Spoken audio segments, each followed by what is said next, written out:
Well, I'm going to ask you again, how are you, both of you doing with this news? Well, we're saddened, but we're hopeful. We have a good memory of the visit and the people that surrounded him and helped him and organized the visit.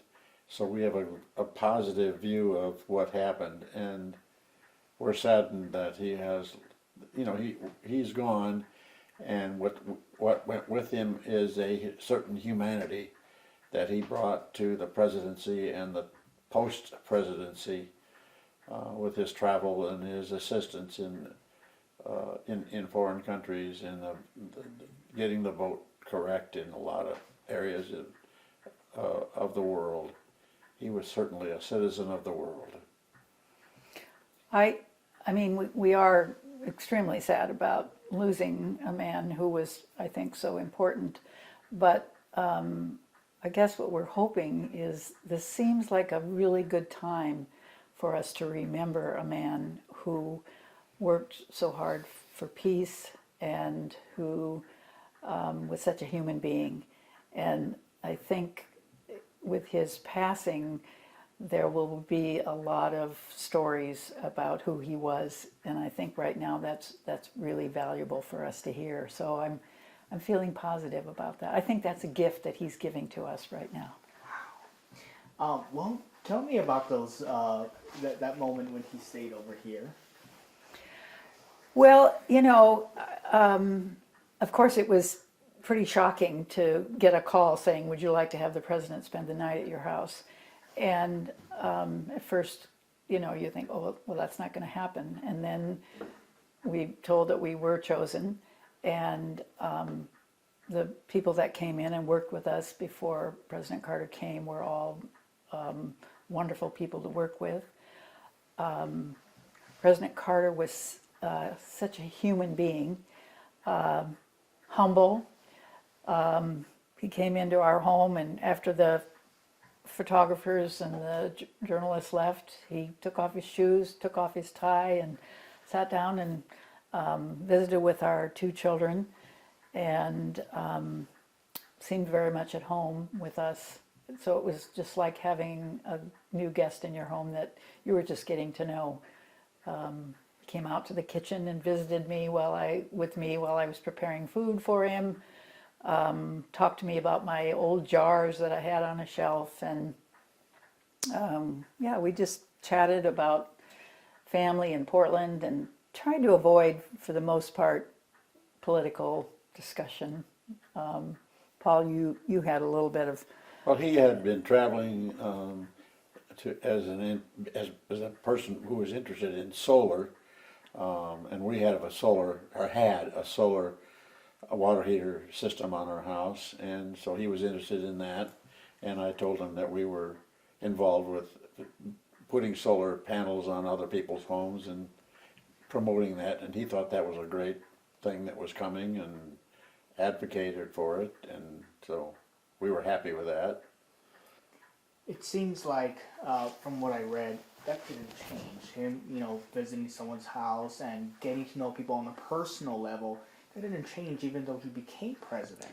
Right. He stayed in people's homes during his campaign, partly because of funding, but also just because he as he traveled around and was campaigning, he just wanted to stay in touch with the people. And he had said that once he became president, he would continue to do that occasionally. Obviously, as president, it was a more complicated thing. But I think in today's world, it is a little bit hard to believe that happened because of all the different types of security that we have today. I mean, we were certainly vetted. We had Secret Service people here, but it didn't feel... It wasn't It wasn't real intimidating or intrusive. Didn't feel like a fortress. Right. I want to go back to how you described him. President Biden just spoke to the nation, and he called him a man of faith, a man of humility. Tell me about that? Is that something you saw in him? Definitely. Humility is a very good word to describe President Carter.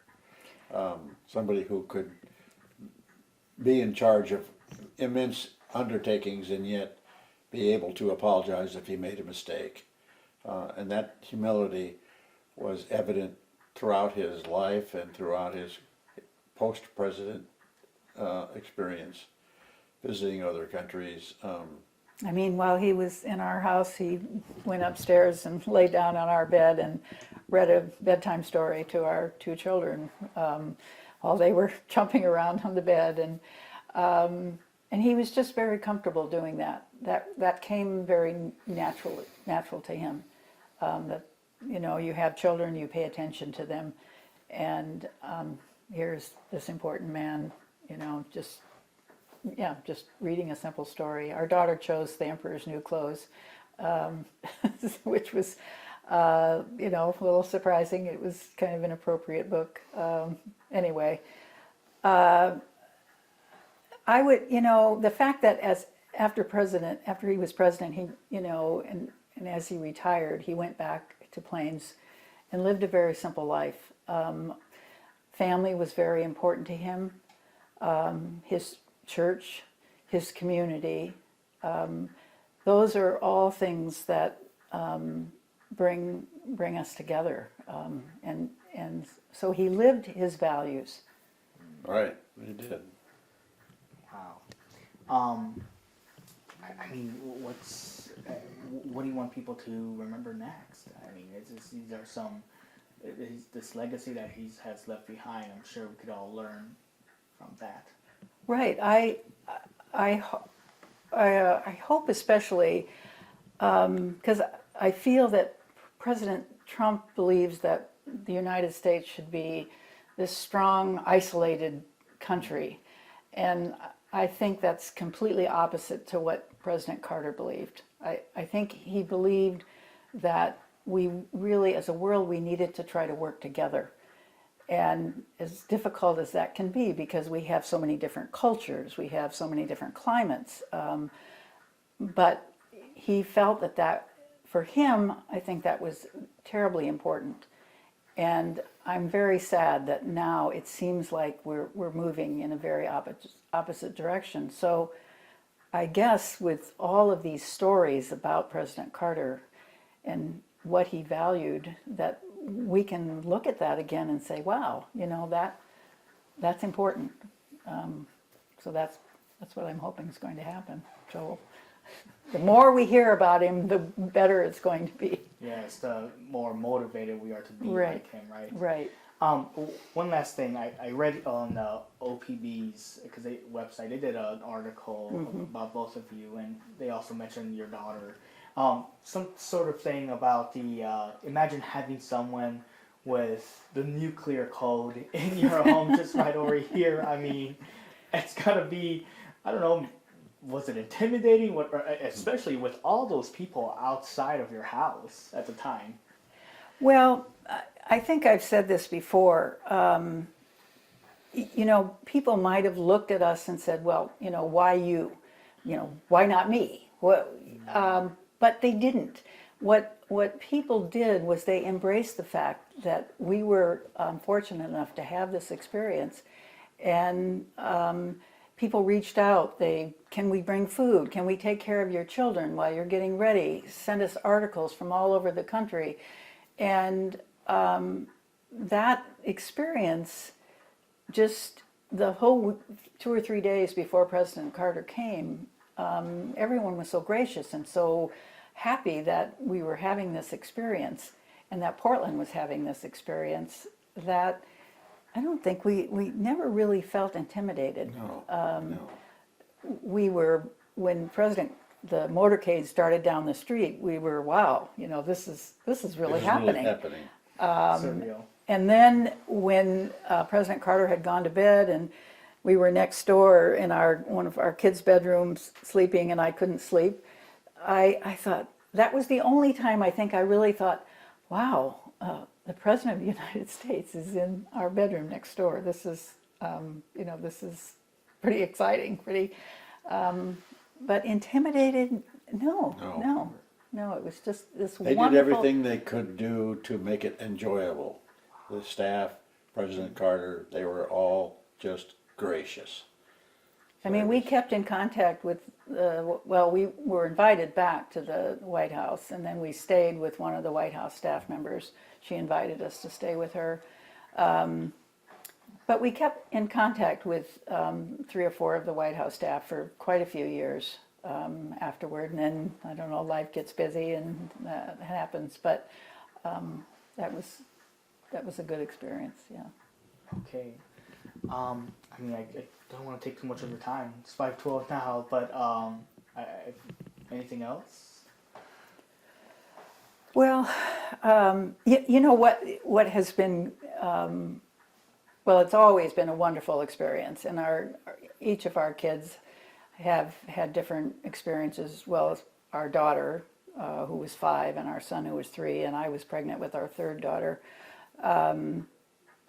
You know, it's been interesting as they have reason to explain or to share. Each of them has pictures from the White House and some story that are framed, hanging in their homes. And so people come in and, you know, so they always enjoy sharing that experience. And each time when President Carter went into hospice, you know, we got contacted, people would remember, so we'd have an opportunity to talk about it again. And then when Rosalind died, there was, you know, again, more chance to talk about the experience.